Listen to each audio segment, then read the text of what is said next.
I was talking with Tanya Holly, who owns the building Cypress Moon Studios that's formerly the second location of Muscle Shoals Sound, where my studio is located inside Heartel Studios, where we're currently at right now. It's directly across the hall from the folks that own Portside Sound that is in Studio B. They have a session going on right now with David Hood and Will McFarlane and a few other people. It's awesome. I just spoke with them before coming in to do this. Tanya said something that I really full-on agree with, that Muscle Shoals is one of the meccas of the music world. And what she said is that Muscle Shoals music is part of the soundtrack to our lives. And yeah, so Jimmy is one of the guys that's behind the scenes on all of this. So, I mean, if you've ever listened to Simple Bird or Free Man, or if you listen to Aretha Franklin, or if you listen to Paul Simon. Did you say Simple Bird or Free Man? I may have. We may need to edit that out, because if you've ever listened to Simple... Oh, they let me talk for a living. Anyway, cut. If you've ever listened to Simple Man or Freebird or Aretha Franklin, respect, or Paul Simon, Kodachrome, yeah, right? Yeah, it's the soundtrack to our lives. Yeah, so. you've heard these people, but they're not the glory guys, not necessarily. They're not the people that are out behind the front. scenes. Yeah, they're behind the scenes, and that's fascinating. Yeah, especially because they're responsible, at least for me personally, they're responsible for a huge amount of my love of music that I didn't even know who they were long before I even knew. Oh, absolutely. That Muscle Shoals had anything to do with this. This was a long interview. We were hoping to talk for about 30 minutes, and I'm not sure how much content we had, so I think it was like over 2 hours. So, here you go. Episode with Jimmy Johnson, Swampert. What are your thoughts on the current state of the music industry? I mean, what do you see in the future, and what do you see in the future for Muscle Shoals? It's hard for me. Muscle Shoals, I think, could be great. It's done great so far. I think it's on an upswing again. Yeah, all it can do is go up. From a publishing standpoint, things like streaming and digital downloads. Now, see, we never got into streaming. Right. What are your thoughts on that, though? I'm curious to know. I'm interested in it, but it seems like you don't make enough off of it. You would be right. Right. I mean, I think the future's bright, but I think it's got to get there. I think they're fucking us. Well, yeah. I mean, there's definitely that, but what else is new? I mean, not trying to be cynical, but I mean, what would you have done had you not been a musician and a studio owner and an engineer and a producer and all those things? I'd have probably managed some kind of store or something. I don't know. I think I'd probably got into some kind of business. You just felt like you were a business guy? Well, just in the sense of I wanted to be successful in something. Mm-hmm. But as far as what I wanted to do, music was all I ever wanted to do. I never had a job. I beg to differ. Sounds like you've had a lot of jobs. I know, but I mean, it's from what everybody thought of me. Right. You had a job you loved. I got accused of a lot of shit. I got you on that.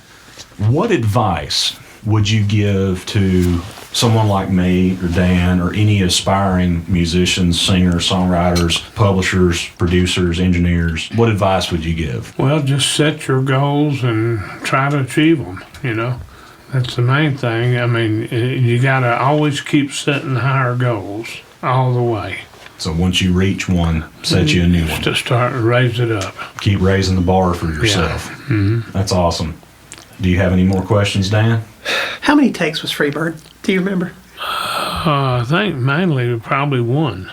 One within one group of maybe an hour or two of the session. Good grief! I need to stop. Okay, well that is something I said. Let's put a pin into. I remember when Billy Powell sat down, and he was the road manager. He wasn't even in the band, and he was the road manager, and we come back in from a break.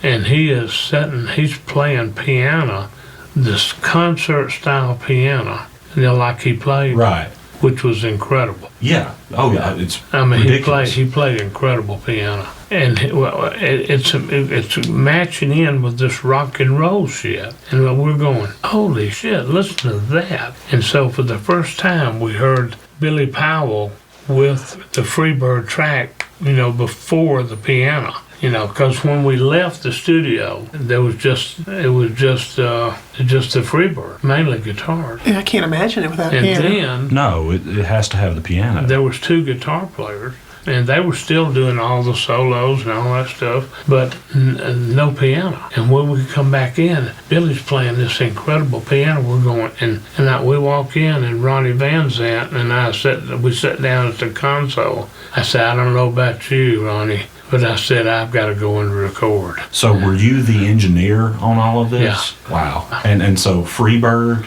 Simple Man, All that. Simple Man. Tuesday's Gone? Not Or- Tuesday's Not Gone. Tuesday's Gone. What were some of the other songs? Well, it was about, I'd say, 15 or so of the top songs. Well, there you have it, What's your folks. favorite? I still like, what's that song you said? Simple Man? I love Simple Man. Oh, yeah. Yeah, it's a Don't great you song. love Simple Man to death? Oh, yeah. I mean, It's really hard to pick a favorite of theirs. They really have so many good songs. I know it. See, that's the thing. When I first heard them, that's what attracted me. I mean, they were so good that I was like totally amazed, and I couldn't get over how they had rehearsed themselves. And remember Hale Studio? Remember, there was a studio they had called there's a Hell Place or something like that, and they would go in there and they had no air conditioning, nothing Hence the in name. Florida. Yeah. In Florida. Oh, no. I mean, and That's- they yeah, would go I in didn't there thought and about that. just sweat and play and just, like crazy. So they And that were would be in used to. Jacksonville. And he would, and Jacksonville. So they were used to rehearsal Yeah, before you guys well, they ever got here. in Hell's place there. And they'd go in there, and Ronnie would just work them to death. I've heard that there was a documentary going around that on Netflix. I think there's a new one where Alan Walden is talking a lot about Yeah, you about see, all of that's that. who introduced me, was Alan Walden. Alan's when it come down, and I had a hit with Alan, and it was called, what was the name of that? I had a big hit I worked with Otis Redding on, Sweet Soul Music. Yeah. You remember Sweet Soul Music? Yes, sir, I do. Ba, ba, ba, da, ba, da, da, da, da, da, da, da, da, da, da, da, da, da. Did you like good music? And I love that horn line so much. Oh, yeah. That's a horn player. I love that horn line. Yeah, man. Absolutely. fun. Absolutely. And what would you talk about? And I engineered that. Oh, did you? Wow. Yeah. On that subject, what are your favorite horn mics? My favorite horn mic is an RCA 77DX. Yes. You look like you got vindicated. Especially for trumpet. And a ribbon Have for you ever used horns. that for trumpet? I've not used that, but I've used RCA. Try and an RCA 77DX for a trumpet, and you'll have the best trumpet sound you ever heard. Where do you like to put it? I mean, just at the end of the bell? Just or put it up. kind of angle it down? You can play into it, but maybe 2 or 3 feet from it. Just play at it. That makes me feel better because I don't think I've ever been into a studio where they didn't put the mic right in front of me and say, "Yeah, just blow into it." Because I'm thinking I'm going to blow that thing apart. It can be a few feet back. Yeah. That being a ribbon mic, it's obviously in figure 8. You're right. So It's you're picking up some room sound with that Yeah. too. And that's, Well, I mean, the best way to make a horn sound dry is not to get any room sound. Like if you want to take Right. all the spirit, all the sound, out of a horn. well, there's a lot of overtones happening with horns, Yeah. especially. And another thing that's great with that mic is the tambourine. I bet Have you for ever the same tried a reasons. tambourine with an RCA 77DX? what about like a horn section? Like say you've got trombone, saxophone, trumpet, Well, if you're using all them, I would go with the condenser mics. like a 67 maybe or 87? Well, I'd say 87, 47. U47 I or love FET the 47? U47. That's my favorite vocal mic, bar none. I'd recorded some trumpet in one of those. It's an amazing. This mic I'm Fantastic using sound. here is a FET 47 clone, Yeah, that's 47 clone. but It sure it's not exact, but it pretty close. is. Not bad, is it? No, it's a good mic. It's just cardioid, which is all I need for Yeah. but vocal. But yeah, man, I'm nerding out on this. So what's your favorite mixing console or recording console? Neve. I love Trident. I love the Billy Lawson just got a new 90 Yep. series. Yeah, It's the best I've ever seen. The best of the Tridents or Of the the best? Tridents. Yeah. See, Jimmy Nutt has the 80B. Yeah, I love the B. That's too. cool. But the other one's set up 80B kind of like an is very SSL. good. Yeah, the other one, I don't like SSL. I don't like their pre's, but I like their EQs. Yeah. I like how it's set up more than how it sounds. Yeah, well, I like some of their outboard stuff. Yeah. I'm getting an MCI Sony from 1984 618, 16 channel, which I'm really excited about. We had an MCI console. That's what we had at 36. Yeah. And guess what we did? We had it was a 400 series, and we moved it into Studio B here when we first opened up. Because when we first opened, we had a Neve and A, and then Neve called me and says, a guy didn't take shipment of a sister board to your board. It's 80 series. And anyway, so the 80's three-band EQ. We got that board. It was a sister board for B. So you had With identical consoles. Nicam. Oh, wow. So you guys had identical And so consoles all of a sudden, in A and B. We Y'all spent $70,000 for that board, and I mean, that like killed us. And Especially- then I can't guess even what think we about it. spent for the board in B? Especially then. We that was- spent $250,000 for just the console in B, because we had, I think it's 60 or 55 outputs or something like that. And it was unbelievable. That's And so that's the reason we used that room for mainly mixing and finishing records. What's your favorite compressor? I love Neve. I love God, I can't remember all of them right now. There were some great compressors that I liked. So yeah, I got an 1176 sitting behind me. I love I really 76. like. It's very. I got a really good deal love on it. 1176. What was your favorite thing to use it on? Bass, vocals, everything. I'm running vocals through it now. So. Great. I loved it just about for guitar or anything. Mm-hmm. It's really. I used it versatile. on me a lot. 1176. We had about half a dozen of them. Yeah. See, I've got a 10. I'm running this FET 47 into a 1073 channel strip into Yeah. 1176. So. Can't beat that. No, it's been pretty good. I like the EQ on the 1073. That's one of my favorite Yeah, EQs. it's great. Man, we could nerd out forever on this. So we had the silver, blue, we had the blue, silver, The blue stripe And black. 1176. and black. The blue stripe's my favorite one. It has a- We had all three. yeah, the black one's a little cleaner, seems like to me, Right. but I like the grit. It is. Depends on what you're using it on. Yeah. So when you were engineering, how did you like to set up? I mean, I know the middle booth was designed for drums, right? Did you like to put drums on the floor, or did you leave things pretty well set up? On the floor a lot. Okay. Did you change setup every session, or was there pretty much a kind of a... Well, I think pretty much, we'd set up and have baffles around stuff. Because I really, especially in A, I really like those drums on that big floor. You got to watch your leakage.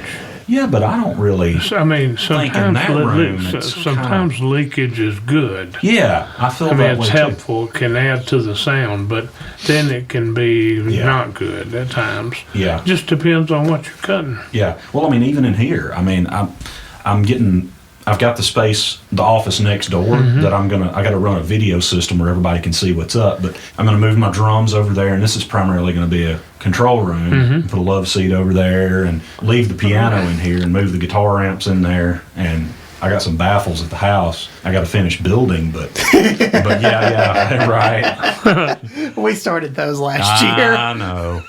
I was wondering what You happened. didn't have to laugh at me. I did. But sure.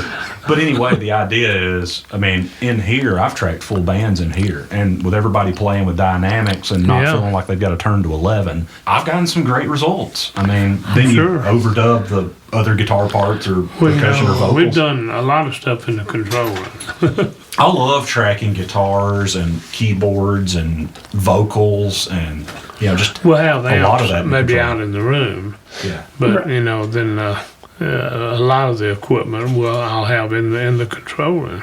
I find that, artists a lot of times, especially guitar players and singers, like being in the control room where they can crank the speakers up, especially guitar players. You can crank it up, get out of the headphones, and just play. Yeah. I know I feel that way. And, I mean, I've had singers in here before, one in particular, just couldn't get the headphone thing happening. Wasn't Someone used to being in can. the studio, and it didn't work. So I took the mic you have and turned the speakers up and put it right where it would be dead center, but facing the exact opposite. And soloing the vocal mic out, it was like somebody had their headphones up a little too loud. So it wasn't really. It was very manageable. Mm-hmm.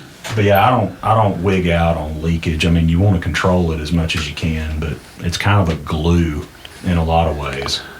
Thank you again so much for spending the time. This has been amazing, and being able to sit here and ask questions of a hero has been awesome. I can't imagine that. It's well, you have to realize I grew up on this. I'm just a Alabama boy, you know. Well, same thing, as are all three of us. But still, thank you. This means a lot to me, and I'm, sure. Well, I think you have as much ability and desire that I ever had. Well, I'm definitely driven, and I love it, and I want to do it, and want to succeed. So this is all I've ever wanted to do, and I've been very blessed in a lot of ways. But, well, if you know it. Well, let me wrap this up. Thank you again, man. Yeah, thank you. You're welcome. I spoke with Dan after the interview, and we realized that we forgot to ask him about another building in Sheffield, which is technically where Muscle Shoals Sound is and was and still is and all of that. Not actually in Muscle Shoals. Fame Studios in Muscle Shoals, Wishbone Studios, East Avalon, they're all in Muscle Shoals. Music Mill was, but Muscle Shoals Sound was actually and is in Sheffield. Yeah, if you're listening to this and you're not from the Shoals area, you just need to understand that the Shoals consists of two moderately sized cities and two smaller towns that are all landlocked together and smashed together into one, right. Kind of mess of a region. We have Florence across the river, which I would say, being on the other side of the river and the big city, basically the area, is its own thing. It's the only one that's distinct. But it's also distinct. part of it's the part that's more of the college town and thing, but it's still part of the Shoals. And you have Muscle Shoals, Sheffield, and Tuscumbia, which is the home and birthplace of... Tuscumbia's birthplace of Helen Keller. Yes, Helen Keller. A lot of the claims to fame from Alabama came from this area. It's very rich in history. So I messaged Jimmy yesterday after I got home from the studio and asked him what that building was. And he was talking about Quinn Ivy's studio called Quinvy, which is where a lot of the stuff that was recorded here was originally recorded. I may be wrong about this. I've got to do some more research and find out and talk with some people, but I think that's where When a Man Loves a Woman was recorded by Percy Sledge. Now, hold on real quick before you go on any further. For our listeners that are not from the area, tell us a little bit about Quinn Ivy, just a little bit. I'll be honest with you. I don't know a whole lot about Quinn Ivy. Wow. I know that it was another one of the studios that doesn't really get all the recognition that it deserves. So I'm in a quest to find that information out. Well, we will bring you an update. We'll get you more information on that. That's kind of where I'm at on that.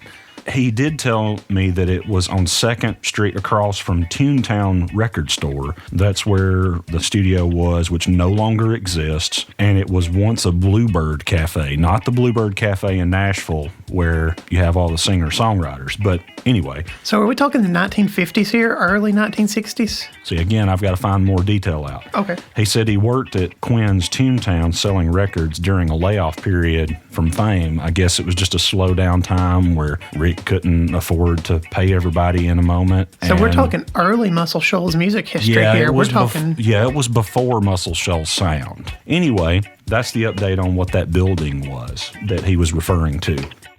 Man, Jimmy Johnson, Swamper, legendary guitar player, engineer, producer.